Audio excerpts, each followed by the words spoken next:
Hello my dear students, welcome to Advait education. नादपाली पांडे आप सभी का स्वागत करती हूँ अद्वैत एजुकेशन पर।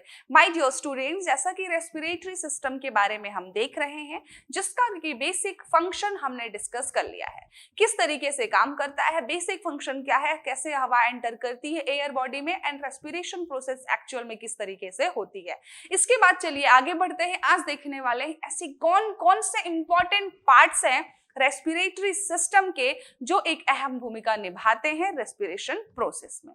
तो आइए देखते हैं माय डियर स्टूडेंट्स कि कौन कौन से बेसिक पार्ट्स हैं जो रेस्पिरेशन प्रोसेस में हेल्प करते हैं। साथ ही जो कल हमने देखा था एक बेसिक सा फंडामेंटल हमने देखा था कि किस तरीके से एयर एंटर करती है, उस चीज को फ्रेमवर्क को आज अगेन आपके दिमाग में रखना है, तभी ये चीज जो है क्लियर होने वाली है। चलिए समझिएगा कि जैसे ही एयर एंटर करी नोज में, तो पहला पार्ट कौन है, दैट इज नोज। ये तो क्लियर है सभी को कि जो हवा है, वायु है, वो कहां से एंटर करती है, वो एंटर करती है नोज से। एंड नोज में होते हैं दो पार्ट्स। आगे का जो पार्ट है कहलाता है नॉस्ट्रिल एंड अंदर जो स्पेस है वो कहलाता है नेसल कैविटी। यानी कि पहला पार्ट कौन सा है रेस्पिरेटरी ट्रैक्ट का, दैट इज नोज। यानी पहला पार्ट हम कहेंगे नोज है। नाक से हवा एंटर करी, कहां पहुंच गई, नेसल कैविटी में पहुंच गई। नेसल कैविटी में पहुंचने के बाद माय डियर स्टूडेंट्स कहां जाएगी, नेसल कैविटी से होते हुए आएगी फेरिंग्स में। फेरिंग्स का मतलब है ग्रसनी, एक कॉमन एरिया जो digestive system and respiratory system दोनों का ही कॉमन एरिया है, यानी कि जहां पर खाना भी आता है और हवा भी आती है। चलिए तो बेसिकली फेरिंग्स के बाद हवा कहां पर जाएगी, नेक्स्ट जाएगी लैरिंग्स पर। अब फेरिंग्स से होती हुई हवा कहां पहुंची, लैरिंग्स। लैरिंग्स क्या है, एक वॉइस बॉक्स है। लैरिंग्स में पहुंचने के बाद हवा माय डियर स्टूडेंट्स कहां जाएगी, अगेन ट्रैकिया पर जाएगी। लैरिंग्स जो है ट्रैकिया के जस्ट ऊपर होता है। तो प्रोसेस देखना, नोज से एंटर करी, फेरिंग्स से होते हुए लैरिंग्स पहुंची, लैरिंग्स से होते हुए ट्रैकिया यानी कि विंड पाइप पर एयर पहुंच चुकी है। कहां पर, विंड पाइप पर एयर पहुंच चुकी है। एंड विंड पाइप को हम क्या कहते हैं, ट्रैकिया कहते हैं। क्लियर, ट्रैकिया जो है, ये जो विंड पाइप है, यहां तक तो आ गई हवा। अब भाई दो लंग्स है ना, लेफ्ट एंड राइट, तो दोनों जगह हवा को पहुंचाना है। क्लियर, तो अब हो जाएगा भाई ट्रैकिया क्या करेगी, दो पार्ट्स में हो गई डिवाइड। अब जब डिवाइड हो गई तो बहुत मोटी थी जो ट्रैकिया थी, है ना, वो और पतले पतले पार्ट्स में हो जाएगी डिवाइड। और जो प्राइमरी डिवीजन होगा, पहली बार जो अंदर डिवीजन होगा ट्रैकिया का, सपोज करिए ये वायु नलिका है आई और दोनों पार्ट्स में कुछ इस तरीके से चली गई। क्लियर, तो ये हो गया ट्रैकिया का डिवीजन। यहां पर है आपका क्या, यहां पर है आपका ये लंग, ये है आपका लेफ्ट लंग एंड इधर है आपका राइट लंग। क्लियर, चलिए डायग्राम पे नहीं जाना है, बिल्कुल एक्यूरेट। चलिए लेफ्ट है ये राइट, बस इतना समझना। जैसे ही ट्रैकिया यहाँ पर पहुंचती माय डियर स्टूडेंट्स, अब ये कुछ ऐसे पार्ट्स में डिवीजन होता है। क्लियर, कुछ इस तरीके से पार्ट्स में डिवाइड होगी, कुछ इस तरीके से पार्ट्स में डिवाइड होगी, ये अगेन कुछ ऐसा डिवीजन होगा, यानी कि कुछ मोटी है यहाँ पर। ठीक है, तो ये वाला जो डिवीजन है दैट इज, ये कहलाता है ब्रोंकाई। और जब ये अगेन कुछ दूसरे पार्ट्स में डिवाइड होता है, कुछ इस तरीके से पतले पार्ट्स में डिवाइड होता है, ये कहलाता है ब्रोंकियोल। और ये जब bronchiole my dear students again divide होता है कुछ इस तरीके की संरचना में, यानी कि बन जाता है यहाँ पर क्या, एल्वियोली। तो क्लियर हुआ कि नहीं हुआ, हवा कहां तक पहुंची थी, हवा पहुंची थी ब्रोंकाई तक। कहा, ये है ब्रोंकाई, ब्रोंकाई से कहां पहुंची, ब्रोंकियोल, ब्रोंकियोल से आने के बाद कहां पहुंची, एल्वियोली। सबसे इंपॉर्टेंट चीज यही है, क्योंकि यहीं पर एक्चुअल में होता है क्या, होता है गैस का एक्सचेंज। ध्यान देना, यहीं पर होता है एक्चुअल में गैस का एक्सचेंज। आइए देखते हैं कैसे होता है। ये तो समझ में आ गया ना कि किस किस तरीके से डिवीजन हो रहा है। ध्यान देना, अब एल्वियोली में पहुंच गई हवा, तो अब आ गया यहाँ पर ब्लड, और ब्लड को है ऑक्सीजन से परम प्यार, अति प्यार। तो ये क्या दे देगा, ऑक्सीजन दे देगा ब्लड को, और ब्लड से ले लेगी एल्वियोली क्या, CO2। और यही CO2 अगेन इसी प्रोसेस से होते हुए नोज से निकल जाएगी बाहर। तो बेसिकली हमने देखा नोज से एयर एंटर करी, फेरिंक्स पहुंची, लैरिंक्स पहुंची, ट्रैकिया पहुंची, ब्रोंकाई पहुंची, ब्रोंकियोल पहुंची, एल्वियोली में एक्चुअल गैस एक्सचेंज हो रहा है जो दे रही है ऑक्सीजन ब्लड को और ले रहा है CO2 और निकाल रहा है बाहर। तो क्वेश्चन बनता है एग्जाम में कि एक्चुअल में रेस्पिरेटरी ट्रैक्ट का कौन सा पार्ट है जहां पर गैस एक्सचेंज होता है, तो हम कहेंगे एल्वियोली में होता है। यदि ऑप्शन में लंग्स है, मतलब बाकी बॉडी पार्ट्स के ऑप्शन है, तो आप लंग्स टिक करोगे। यदि लंग्स के अंदर एंटर कर गया, भाई बोल दिया ट्रैकिया, ब्रोंकाई, ब्रोंकियोल, एल्वियोली, इन चारों में से कहां पर होता है गैस का एक्सचेंज, तो आप कहेंगे होता है एल्वियोली में। क्लियर हुआ कि नहीं? चलिए, एल्वियोली में हो गया गैस का एक्सचेंज।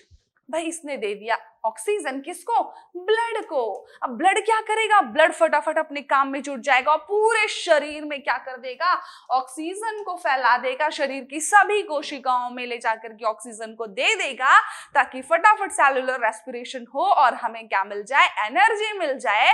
ग्लूकोज का पूरा ब्रेकडाउन हो गया सेल में जाकर के, माइटोकॉन्ड्रिया में। क्लियर हुआ कि नहीं? बताओ, मजा आया कि नहीं? नोज से किस तरीके से एंटर करी, then pharynx, then larynx, then trachea, then bronchi, then bronchiole, then alveoli, then blood, then cell. अब इसको याद करने का तरीका क्या माय डियर स्टूडेंट्स? अब इसको आया याद करने का तरीका कि मैम ये बड़ा लंबा प्रोसेस है, हमें थोड़ा सा भी इधर उधर हुआ, ब्रोंक्यूल इधर आया, ब्रोंकाई इधर आया, तो हमारा तो सब गड़बड़ हो जाएगा। चलो भाई, याद करने का तरीका भी मैम ने ढूंढा है। IPL तो बहुत वर्ड यूज होता है, IPL से ज्यादा जाना माना वर्ड तो कुछ है नहीं, तो मैंने यहाँ पर बना दिया NPL। क्या बनाया? NPL। चलो याद रहेगा। NPL के बाद मैंने क्या बनाया? मैंने एक थोड़ा सा अलग बनाया, TB, समझ लो ट्यूबरक्लोसिस। NPL, TB। अब मैंने जोड़ दिया क्या? ABCD। ABCD का ले लिया क्या my dear students? A, B and C। अब ध्यान देना आप यहाँ पर, इसको 3 पार्ट्स में आप याद कर सकते हो, NPL, TB, ABC। बताओ टफ है क्या? IPL से हमने बना दिया NPL, NPL, TB, ABC। अब कैसे? N stands for knows, nostril and nasal cavity. खत्म। N मतलब नोज से एंटर कर गई, कहां पहुंचेगी? P for pharynx. L for लैरिंग्स में पहुंच गई, लैरिंग्स से पहुंच गई ट्रैकिया में, ट्रैकिया से पहुंच गई ब्रोंकाई में, B दोनों के लिए bronchi, then bronchiole. Clear? Then आ गई एल्वियोली में, देन आ गई ब्लड में, देन आ गई सेल पे। बताओ एक भी टफ है क्या? एक भी टफ है क्या? बिल्कुल भी टफ नहीं है। हम NPL से बनाए, IPL से बनाए NPL, देन बनाए TB, देन बनाए ABC। याद कैसे रखेंगे? जो एक्चुअल में रेस्पिरेशन प्रोसेस है वो पूरी कैसे हो रही है? NPL, TB, ABC, है कि नहीं? चलिए, तो ये तो मजा आया होगा। क्लियर? चलिए, अब हमने देख लिया कि एक्चुअल में किस तरीके से रेस्पिरेशन हो रहा है हमारी बॉडी में। अब हम देखने वाले हैं भाई थोड़ा सा डिटेल डिस्कशन भी तो देखेंगे कि कैसा होता है नोज में, कैसा होता है फंक्शन फेरिंग्स का, कैसा होता है लैरिंग्स का, और किस तरीके के क्वेश्चंस बनते हैं। क्लियर? चलिए, तो अब हम देखने वाले हैं डिटेल डिस्कशन। देखो यहाँ पर भी मैंने डायग्राम रखा ताकि आपको ना हो कोई भी दिक्कत और आप बड़ी आसानी से यहाँ पर भी समझ पाओ कि एक्चुअल में सारी चीजें कैसे होती है। हालांकि एक बार बता चुकी हूँ, लेकिन एक बार आप और समझ लीजिए। ये है नोज, सभी को पता है। नोज में आया यहाँ पर ये जो स्पेस है ये क्या कहलाता है? नेसल कैविटी, यहाँ वाला। क्लियर? नेसल कैविटी से एयर हो गई एंटर और आई कहाँ पर? फेरिंग्स में आई। फेरिंग्स जो है यहाँ पर एक कॉमन एरिया होता है जो यहाँ पर से खाना आता है और यहाँ से हवा आती है, लेकिन दोनों ही एक साथ नीचे ना चले जाएं, इसके लिए भी प्रकृति ने एक बड़ी अच्छी चीज बनाई है यार। क्या? कुछ ऐसे लीफ जैसी यहाँ पर एक संरचना बनाई है जिसको हम कहते हैं एपिग्लोटिस।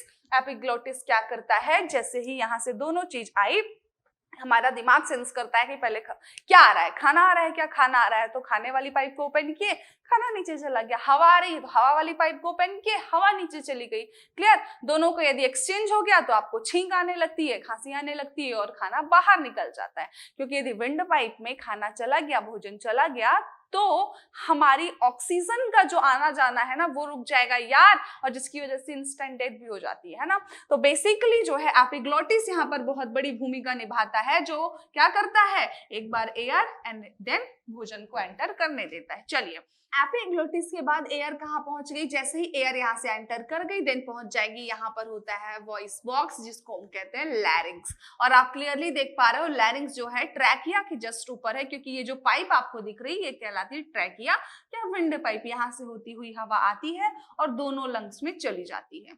अब जो आपको ये मोटा मोटा पार्ट दिख रहा है यहाँ पर, ये मोटा, ये थोड़ा सा मोटा या थिक पार्ट जो है यही कहलाता है ब्रोंकाई। एंड ब्रोंकाई जो अगेन ये पतले पतले पार्ट्स में हो गई ना डिवाइडेड, ये कहलाता है ब्रोंकियोल। एंड ब्रोंकियोल फिर देन अगेन डिवाइड होता है कुछ ऐसा जिसको हम कहते हैं एल्वियोली। एंड एल्वियोली में हो जाता है गैस का एक्सचेंज। क्लियर हुआ? चलिए, तो ये हमने, और लंग्स के जस्ट नीचे जो होता है डायफ्राम होता है माय डियर स्टूडेंट्स। क्लियर? चलिए, तो अब आगे बढ़ते हैं और देखते हैं, एक चीज और पूछता है कि आपका राइट लंग जो है, हृदय जो है किस लंग के पास होता है, किस तरफ होता है? तो ये सवाल बनता है, तो बिल्कुल आप आंसर देंगे कि लेफ्ट लंग यानी बाएं फेफड़े में होता है यहाँ पर लंग। इसी वजह से इसका जो शेप है यहाँ पर कुछ क्या होता है, कुछ ऐसा दबा हुआ होता है, क्योंकि यहाँ पर होता है हृदय, आपका दिल। क्लियर? चलिए, तो याद कैसे रखेंगे, right lung and left lung. तो हृदय जो है किस तरफ होता है, बाएं फेफड़े की तरफ होता है। इसी वजह से जो इसका शेप है कुछ यहाँ पर ऐसा क्या होता है, सा दबा हुआ होता है, यहाँ पर होता है हृदय। तो चलिए, हृदय की लोकेशन भी आ गई समझ में। जब हम सर्कुलेटरी सिस्टम में स्टार्ट करेंगे तो पहले हार्ट पढ़ेंगे, हार्ट पढ़ेंगे तो हमें समझ आएगा कि एक्चुअल लोकेशन क्या है बॉडी में हार्ट की। चलिए आगे बढ़ते हैं, और अब हम आते हैं अपने बेसिक पार्ट्स, यानी कि जितने भी रेस्पिरेटरी पार्ट्स हैं उसमें सारे का हम डिस्कशन करने वाले हैं। और है यहाँ पर सबसे पहला पार्ट वो है नोज। क्या है? नोज हम देखने वाले हैं। नोज, तो भाई नोज में मैंने बताया कि नोज को हम यदि बोलें तो क्या क्या चीजें इंपॉर्टेंट है नोज में। तो पहला आता है नॉस्ट्रिल। क्या आता है? नॉस्ट्रिल। दूसरा आता है नेसल कैविटी। क्या आता है? Nasal cavity. एंड तीसरा क्या आता है? That is nasal bone. जी हाँ, ये भी इंपॉर्टेंट है, क्योंकि आप फील करेंगे तो आपका नोज का जो डिवीजन है वो 3 पार्ट्स में है। यहाँ पर होती है एक नाक में हड्डी, यदि यहाँ पर लग जाए तो बहुत तेजी से दर्द भी होता है कि नहीं, तो इसको हम कहते हैं नेसल बोन। नेसल बोन के नीचे जो पार्ट होता है उसको हम कहते हैं नेसल कैविटी, जो स्पेस होता है नाक के अंदर, और इसको हम सबसे आगे वाले पार्ट को कहते हैं नॉस्ट्रिल। क्या? चलिए, The nose possesses a couple of exterior nostril। हाँ, हमने देखा। साथ ही साथ टीनी हेयर होते हैं इसके अंदर, यानी नाक के अंदर कुछ हेयर्स होते हैं जो प्राइमरी, जैसे ही हवा एंटर करी हमारी बॉडी में, यानी नाक से एंटर करी, तो थोड़े बहुत जो भी पार्टिकल्स हैं, डस्ट पार्टिकल, जो भी जीवाणु है, बैक्टीरिया, उनको एटलीस्ट यहीं पे खत्म कर देता है, रोक देता है, थोड़ा सा प्योर करके एयर को अंदर जाने देते हैं। क्लियर? तो हेयर्स का भी एक इंपॉर्टेंट रोल है किसमें? हमारे नोज में। क्लियर हुआ? चलिए, तो बेसिकली हमने देख लिया कि nostril, nasal cavity and nasal bone 3 parts होते हैं नोज में। चलिए आगे बढ़ते हैं। दूसरा पार्ट है फेरिंक्स या ग्रसनी। क्या है? फेरिंक्स या ग्रसनी। पहले इसकी लोकेशन समझ लो कि फेरिंक्स एक्चुअल में कहां पर है, उसके बाद पढ़ने में और मजा आएगा, है ना। चलो, एक्चुअल लोकेशन समझना, यहाँ पर एकदम से क्लियर दिखेगा आपको। ये है आपका नोज और ये है आपका माउथ। यहां से आप खाते हैं पिज्जा। क्लियर? यहां से आपने खाया पिज्जा और यहां से आप ले रहे हैं एयर। माय डियर स्टूडेंट्स, जैसे ही नोज से एयर एंटर करेगी, एकदम ध्यान से देखना कि एक्चुअल में फेरिंक्स कहां पर लाई कर रहा है ना, जो फेरिंक्स है। अब आप देखेंगे यहां से जैसे ही आपने खाया भोजन तो इधर से आ रहा है भोजन, यहां से आ रही है हवा। अब आके दोनों तो मिल गए भाई, ऐसा नहीं है। यहाँ पर आपको ब्लू कलर की थोड़ी सी लीफ जैसी एक संरचना दिख रही है, इसी को हम कहते हैं एपिग्लोटिस। और यही क्या करता है, एक चीज को ऐसा करेगा तो अंदर जाएगा, देन भोजन को जाने देना है तो ऐसा करेगा, यदि एयर को जाने देना है तो ऐसा, ये ऐसा ऐसा मूवमेंट करता है। यानी कि कहना चाहिए एकदम ऐसा ऐसा रहता है बिल्कुल। एयर को जाने देना है तो लो ऐसा चला गया, भोजन को जाने देना है तो ऐसा हो गया, देन ऐसा, देन ऐसा, ऐसा मूव करता है। और यहां से क्या करता है, 1 बाय 1 जाने देता है क्या जा रहा है ना, ऐसा नहीं है। यदि ये नहीं रहेगा तो विंड पाइप में क्या चला जाएगा, भोजन, और जो आहार नलिका है उसमें क्या चली जाएगी, हवा। इसलिए एपिग्लोटिस है यहाँ पर, इतनी इंपॉर्टेंट भूमिका है। तो क्लियर हुआ एक्चुअल में ना कि जो फेरिंग्स है मैम वो तो कॉमन एरिया है, ये तो हमको बहुत अच्छे तरीके से क्लियर हो गया। हमने देखा दोनों ही चीजें यहाँ पर आ रही हैं। चलिए समझिएगा अब, pharynx is present behind the oral and nasal cavity. बिल्कुल, नेजल कैविटी के जस्ट बाद क्या होता है, फेरिंग्स होता है। हमने देखा it is a part of throat, यह एक गले का पार्ट होता है, साथ ही साथ कॉमन पैसेज होता है। बिल्कुल कॉमन पैसेज होता है, किसका, डाइजेस्टिव सिस्टम का एंड रेस्पिरेटरी सिस्टम का, for both digestive and respiratory system. Pharynx perform a dual function, exactly dual function perform करता है क्योंकि खाना भी अंदर भेज रहा है और हवा भी। It allow us passages for both air and food. Yes, pharynx open into the esophagus in the digestive tract and opens in the larynx in the respiratory tract. तो जो respiratory tract है हमारा, उसमें जो है फेरिंग्स जो ओपन हो रहा है वो क्या है, लैरिंग्स। क्योंकि फेरिंग्स से जस्ट नीचे हम क्या देखते हैं, लैरिंग्स है। यानी कि रेस्पिरेशन वाली लाइन में क्या है, फेरिंग्स से जस्ट अबाउट लैरिंग्स। तो कहां पर ओपन होगा, फेरिंग्स, नो डाउट लैरिंग्स पे ही ओपन होगा। लेकिन जो डाइजेस्टिव सिस्टम है वो हमारी आहार नलिका में ही ओपन होता है, क्योंकि आहार नलिका में तो कुछ वॉइस बॉक्स जैसा होता नहीं है ना। चलिए, तो कहां पर होता है, एसोफेगस में ओपन होता है। तो ओपनिंग कहां पे है दोनों की, ये भी हमने देख लिया।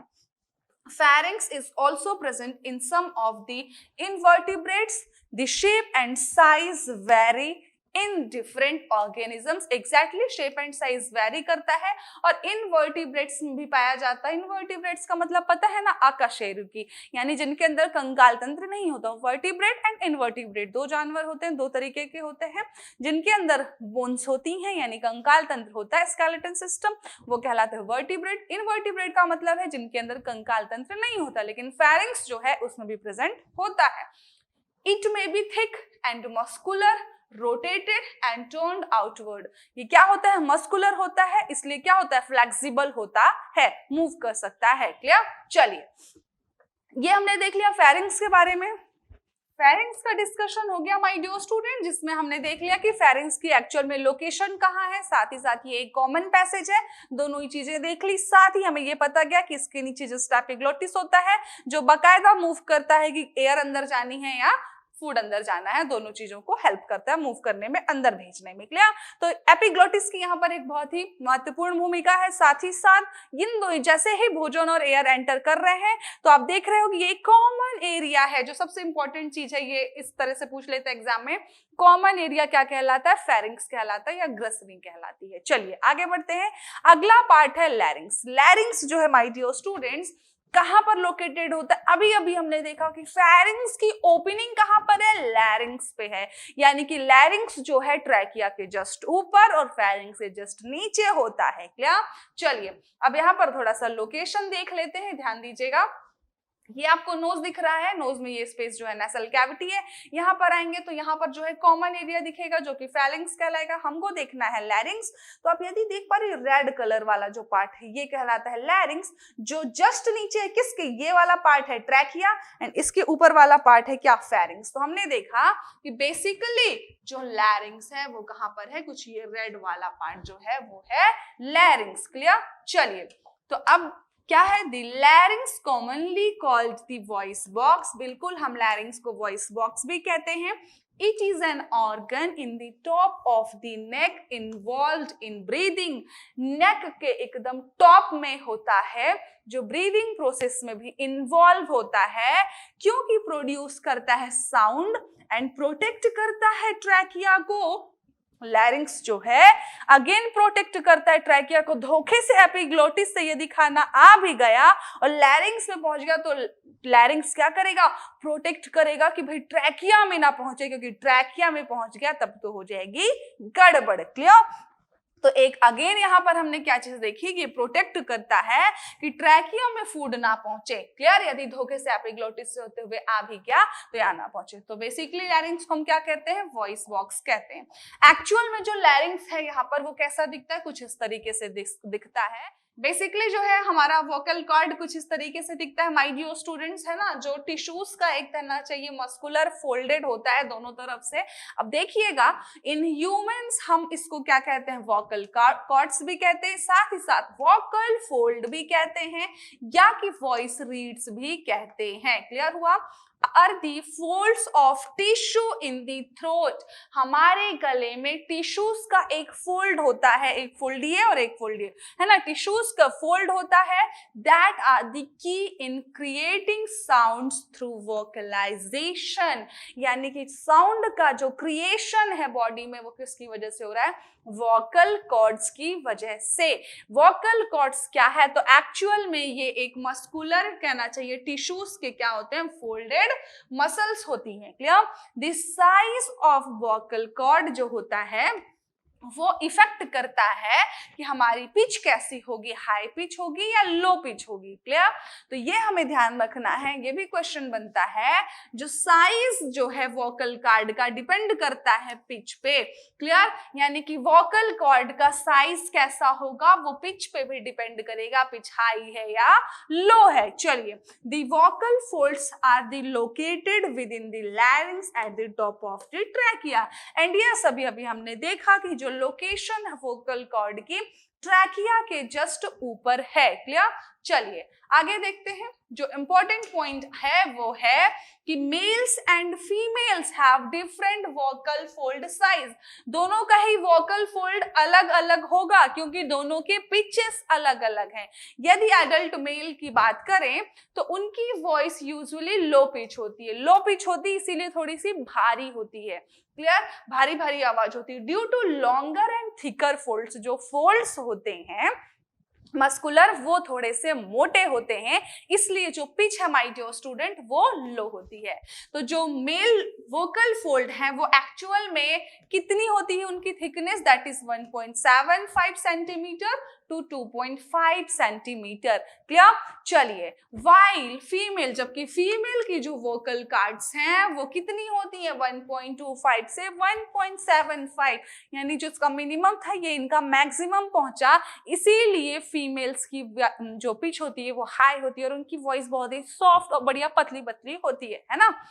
The vocal folds of children are much shorter than those of adult male and female. No doubt, बच्चे हैं तो बच्चों की जो vocal fold होती है वो बहुत ही पतली होती है, ये छोटी होती है दोनों के कंपैरिजन में। क्लियर? तो बेसिकली हमें यहाँ पर क्या समझना था, येलो से हाईलाइट करते हैं, लोअर पिच होता है, किस में होता है माय डियर स्टूडेंट्स, मेल में। क्यों होता है? Due to the thicker fold. क्यों? Due to the thicker fold. तो मेल में लो पिच थिकर फोल्ड की वजह से होता है, यानी कि जो फोल्ड्स हैं वो कुछ चौड़े और मोटे होते हैं, लगभग 1.75 से 2.5 तक होते हैं सेंटीमीटर। क्लियर? जबकि जो फीमेल का वोकल कॉर्ड है वो थोड़ा सा, फीमेल वोकल फोल्ड जो है वो थोड़ा सा पतला होता है एज कंपैरिजन टू मेल। तो यहाँ पर आपको दो चीजें ध्यान में रखनी है। मेल जो हैं उनकी पिच लो होती है क्योंकि उनके वोकल फोल्ड्स जो होते हैं मोटे होते हैं। आप ऐसे ध्यान रख सकते हो कि दोनों ही इनवर्सली प्रोपोर्शनल है, यानी कि फोल्ड्स चूंकि मोटे हैं तो पिच हो गई लो और आवाज हो गई भारी। क्लियर? चलिए, और फीमेल्स का वोकल फोल्ड जो होता है थोड़ा पतला होता है एज कंपैरिजन टू मेल, इसलिए इनकी वॉइस जो होती है हाई पिच एंड पतली होती है। क्लियर? चलिए, अगला पार्ट कौन सा है रेस्पिरेशन का, दैट इज ट्रैकिया या कहें वायु नलिका। क्लियर? चूंकि यहां से वायु जाती है, हवा जाती है, इसीलिए हम इसको कहते हैं वायु नलिका। यहाँ पर बड़े ही प्यार से एकदम क्लियर दिख रहा होगा आपको, हमने सिर्फ लैरिंग्स की जस्ट ट्रैकिया को ही पॉइंट आउट किया है। क्लियर? बहुत ध्यान से समझना क्योंकि ट्रैकिया से भी क्वेश्चन बनता है।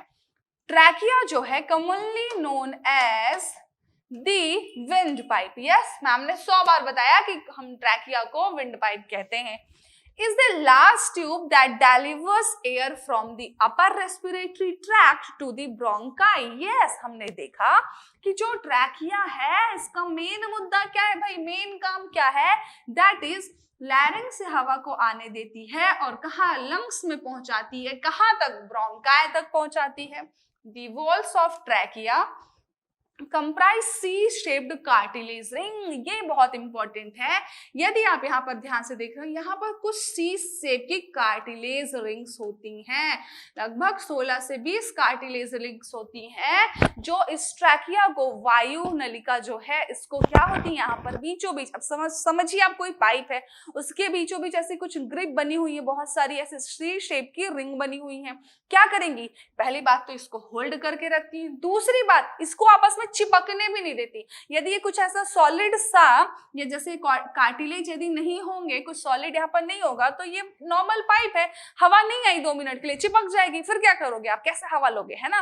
तो ये जो कार्टिलेज है बेसिकली इसको क्या करते हैं, इसको थोड़ा सा मजबूत बनाते हैं, चिपकने नहीं देते हैं। तो क्या ध्यान रखना है, इस जो ट्रैकिया की वॉल में सी शेप की कार्टिलेज रिंग्स होती हैं, which give hardness, exactly hardness देती हैं to the trachea and maintain it by completely expanding। जो completely expand होती है then shrink करती है, इसमें क्या होते हैं, बकायदा help करते हैं। Clear, as air is pulled into the trachea during inhalation, it is warmed and moisturized before entering the lungs। अब चूंकि लंग्स में एयर जानी है, सपोज करो आप एकदम ठंडी जगह पे हैं, लेकिन एकदम ठंडी हवा लंग्स पे नहीं भेज सकते भाई, तो ट्रैकिया में आती हुई थोड़ी मॉइस्चर के साथ साथ बढ़िया क्या होती है, नॉर्मल टेम्परेचर पे मेंटेन हो जाती हैं, देन लंग्स में एंटर करती हैं। तो ट्रैकिया इस चीज पे भी हेल्प करता है। Around the trachea wall there is a series of 16 to 20 cartilage rings. ये जो सी शेप की आपको दिख रही हैं, लगभग 16 से 20 कार्टिलेज रिंग्स होती हैं। सबसे इंपॉर्टेंट चीज क्या पूछता है, इसकी लंबाई कितनी होती है, दैट इज 10 से 12 सेंटीमीटर पूछता है। क्लियर माय डियर स्टूडेंट्स, इसकी लंबाई जो है ट्रैकिया की कितनी होती है, वो होती 10 से 12 सेंटीमीटर। तो क्या क्या क्वेश्चन बन सकता है ट्रैकिया से, ट्रैकिया जो है लोकेशन क्या है, तो हमने तो लोकेशन के लिए भी पढ़ा है, क्या क्या, एनपीएल, टीबी एंड एबीसी, जिससे हमको लोकेशन तो क्लियर रहेगी। फिर भी देख लेते हैं, लैरिंग्स के जस्ट नीचे एंड ब्रोंकाई के ऊपर होता है ट्रैकिया। क्लियर, चलिए, ट्रैकिया में होती है सी शेप की कार्टिलेज रिंग, जो हेल्प करती हैं उसकी हार्डनेस को मेंटेन रखने में, श्रिंक करने में, इनहेल करने में, एक्सेल करने में। क्लियर, चलिए, अभी जो सी शेप की रिंग होती हैं ये लगभग 16 से 20 होती हैं। साथ ही साथ इंपॉर्टेंट चीज जो पूछता है कि लंबाई कितनी होती है ट्रैकिया की, तो वो हम बताएंगे लगभग 10 से 12 सेंटीमीटर होती है। क्लियर, चलिए अगला पार्ट क्या है, नेक्स्ट पार्ट है ब्रोंकाई। क्या आ गया, ब्रोंकाई। समझिएगा, the bronchi are the passageways that bring air in and out to the lungs। अब भाई चूंकि हमने पढ़ा, अभी हम ट्रैकिया तक पहुंच चुके हैं, ठीक है, ट्रैकिया हो गई है डिवाइड, चलो डिवाइड कर देते हैं, ट्रैकिया हो गई है डिवाइड,